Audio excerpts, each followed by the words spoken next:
Hello everyone, I welcome you all to my channel called study portal. Study portal में आपका स्वागत है। Today I am going to discuss the set 17 of my vocabulary series. Friends, this video will be explained in Hindi language, so need not to worry. Second thing, this video will be helpful in various sorts of examination like SSC, IBPS or UPSC, and you can also utilize these words with your friends and relatives.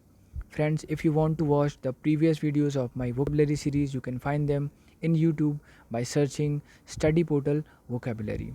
So without further any delay, let's begin the video. हमारा पहला word है vendetta. Vendetta क्या होता है? Vendetta होता है प्रतिशोध, यानी कि एक बदला लेने की भावना। अगर कोई बदला लेता है तो यानी वो क्या करता है, वो अपना वेंडेटा लेता है। ठीक है, a prolonged series of revengeful acts, यानी कि जैसे मैंने किसी को मारा तो अब वो मुझसे बदला लेगा, यानी क्या लेगा, वेंडेटा लेगा। ये छोटी मोटी लड़ाई के लिए यूज़ नहीं होता है। जब बहुत कई सालों से कोई दुश्मनी चली आती है और उसके काफ़ी ख़तरनाक या मेनेसिंग उसके कॉन्सिक्वेंसेस हो सकते हैं, यानी कि बहुत ज़्यादा रिस्की जिसके रिज़ल्ट हो सकते हैं, उसे हम कहेंगे प्रतिशोध, यानी कि वेंडेटा। ठीक है, यानी कि बदले की भावना। इसके साइनोनिम्स देखेंगे, वेंजेंस, रिटेलिएशन, रेट्रीब्यूशन या पे बैक, यानी कि इन सभी का मतलब हो जाएगा बदला लेना। चाहे वेंजेंस हो, रिटेलिएशन हो या रेट्रीब्यूशन हो या पे बैक हो, सभी का मतलब सेम होता है, कुछ और मतलब नहीं होता, जो मैं आपको सिंगल वर्ड समझाऊंगा। ठीक है, तो वेंडेटा मतलब बदला लेना। इसके अलावा इसके एंटोनिम्स यानी कि उल्टा शब्द पढ़ेंगे। फॉरगिवनेस, इसका मतलब होता है माफ़ कर देना। ठीक है, पीस मतलब होता है शांति, और एग्रीमेंट मतलब होता है समझौता। आगे बात करेंगे इसके एक्सप्लेनेशन है कि एग्जाम्पल की बात करते हैं। When the singer made fun of his rival in a song, एक सॉन्ग में जब एक सिंगर ने अपने राइवल की क्या किया, मजाक उड़ाया। अब ये राइवल क्या है, मैंने पिछले वीडियोज़ में आपको बताया, राइवल मतलब दुश्मन होता है।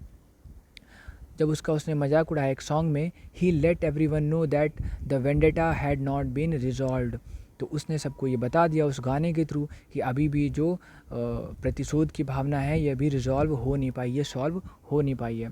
सेकेंड हमारा एग्जाम्पल है, the killing was the result of a long standing vendetta over drug trade profit, यानी कि ड्रग ट्रेड प्रॉफिट में एक जो रिजल्ट, ये जो किलिंग है ये रिजल्ट है, किस चीज़ का रिजल्ट है ये किलिंग, यानी जो हत्या हुई है ये किसका परिणाम है, एक वेंडेटा का।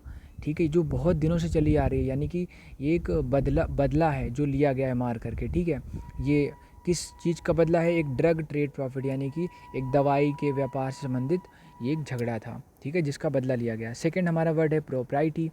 ये बहुत अच्छा वर्ड है। प्रोप्राइटी का मतलब होता है शिष्टाचार या अपनी मर्यादा में रहना, अपने लिमिटेशंस को जानना, एक डेकोरम बनाए रखना। ठीक है, तो प्रोप्राइटी क्या हो जाएगा, behaviour that is acceptable according to social standards, यानी कि समाज में सभी लोग उस बिहेवियर को एक्सेप्ट करेंगे। तो यानी कि अगर आप शिष्टता से, नम्रता से सबसे बात करेंगे तो सब लोग आपको एक्सेप्ट करेंगे। अगर आप ऐसा नहीं करते, विनम्रता से नहीं बात करते या अशिष्टता दिखाते हैं, तो आप फिर क्या मर्यादा में बात करेंगे, नहीं करेंगे। ठीक है, तो प्रोप्राइटी क्या हो जाएगा, प्रोप्राइटी हो जाएगा मर्यादा।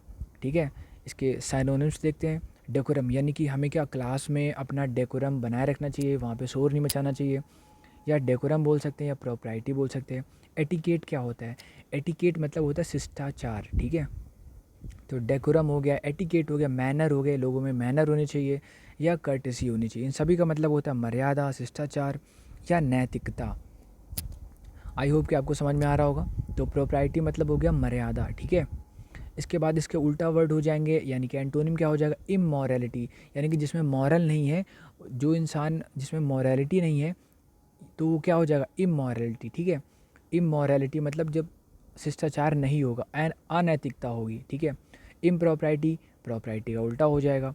सेकंड और लास्ट हमारा वर्ड है एंटोनिम का इनडिसेंसी, यानी जिसमें डिसेंसी नहीं होगी। जो डिसेंट होता है वो बहुत अच्छा होता है, बड़ा मैनर वाला होता है। कोई मैनर वाला इंसान है तो उसे हम कहेंगे बहुत डिसेंट ये पर्सन है।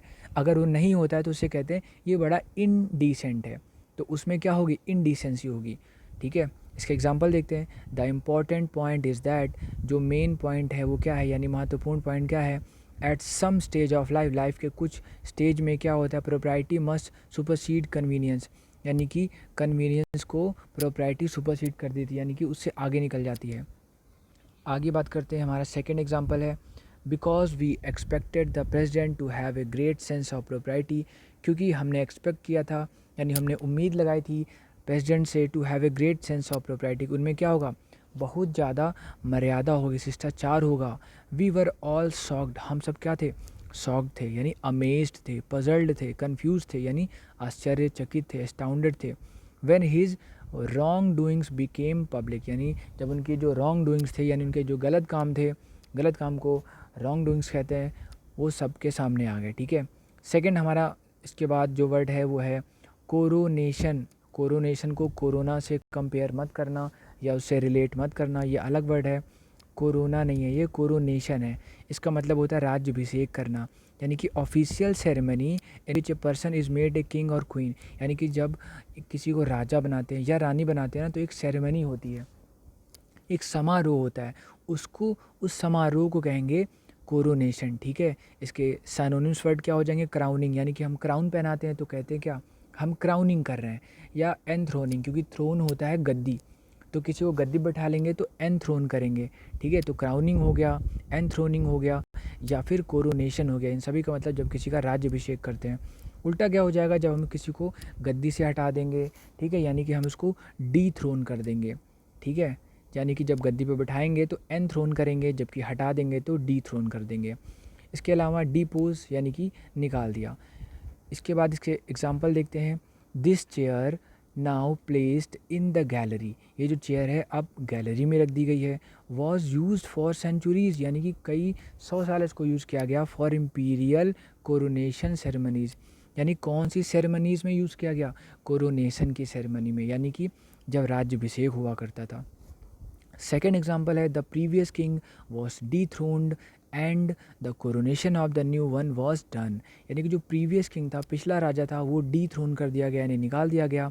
And the coronation of new, यानी कि जो नए राजा है उसका कोरोनेशन किया गया, वो भी वॉज डन, यानी कि ये हो गया। नेक्स्ट वर्ड है गॉबल। गॉबल होता क्या है, यानी कि निगल जाना, जब कोई खाना निगल जाता है उसको चबाए बिना ही, जैसे कि ज़्यादातर लोग तो चबा के खाते हैं, बट कुछ ऐसे जानवर होते हैं जो निगल जाते हैं, जैसे कि अजगर यानी पाइथन हो गया। ठीक है, वो निगलते हैं, उसको कहते हैं गॉबल करना। टू ईट और सॉलो ग्रीडली और हरेडली, यानी जल्दी जल्दी खा लेना या लालच में पूरा मुंह में भर लेना, उसको कहते हैं निगल लेना। ठीक है, यानी गॉबल करना। इसके अलावा इसके सिनोनिम क्या हो जाएंगे, यानी बहुत सारे वर्ड है जिसको कहते हैं निगलना। तो इसके लिए कौन सा वर्ड है, गज़ल। ठीक है, गज़ल करना या गल्प करना या डिवोर करना। डिवोर बहुत अच्छा वर्ड है, बहुत कॉमन है।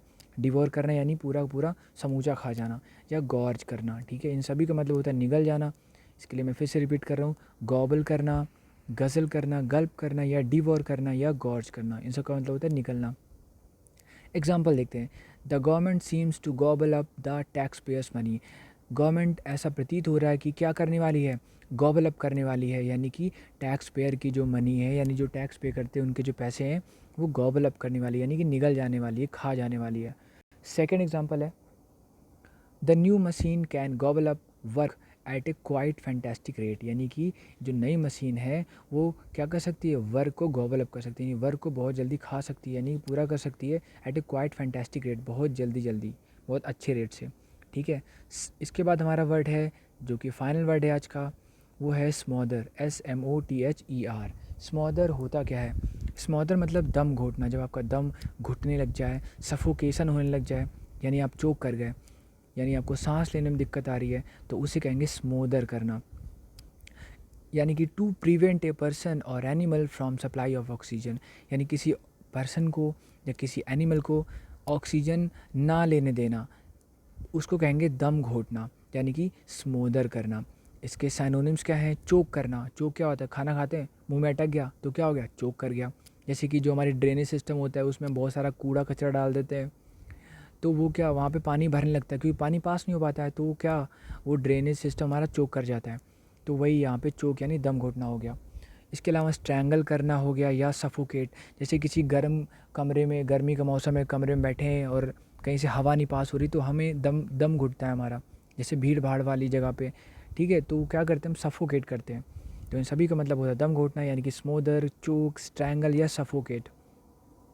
उल्टा क्या हो जाएगा, यानी एंटोनिम हो जाएंगे वेंटिलेट। जब हवा पास होती है तो उसे कहते हैं वेंटिलेट, इसलिए कमरे में लगा होता है वेंटिलेटर जो कि हवा को पास करता रहता है। फोस्टर, फोस्टर मतलब तो बहुत सारे होते हैं, जैसे कि बर्फ़ पड़ना हो गया, ठंडा मौसम फोस्टर होता है। या नर्चर, फोस्टर और नर्चर दोनों का मतलब होता है पालना या पोसना, ठीक है। जब छोटे बच्चों को पालते या पोसते हैं, इसी पेड़ पौधे के लिए भी यूज़ करते हैं, बच्चों के लिए भी यूज़ करते हैं, तो फोस्टर नर्चर, ठीक है। या वेंटिलेट करना। एग्जांपल देखते हैं, they threatened to smother my uncle with plastic bags, उन्होंने मुझे थ्रेटन किया, धमकी दी कि वो क्या करेंगे, स्मोदर कर देंगे, यानी दम घोट देंगे माई अंकल यानी मेरे अंकल का, with plastic bags, plastic bag से। सेकेंड एग्जाम्पल है, neighbours try to smother the flames with a blanket, जो हमारे पड़ोसी थे, नेबर थे, उन्होंने क्या किया, उन्होंने कोशिश की स्मोदर द फ्लेम्स, यानी जो फ्लेम थी उनको दबाने की, उनको ख़त्म करने की, विद अ ब्लैंकेट, एक ब्लैंकेट यानी कि कंबल से। थर्ड एग्जांपल है, वो है foreign debt of India is beginning to smoother of reform processes, यानी कि जो हमारा फॉरेन डेट है, हमारे जो विदेश का कर्ज है भारत देश का, इज़ बिगिनिंग टू स्मूदर, अब उसका दम घुटने लगा है, द रिफॉर्म प्रोसेस, क्योंकि इतने सारे सुधार हो रहे हैं। So this is the end of the video. Thank you so much for watching this. Please subscribe to channel and like the video. Thank you so much.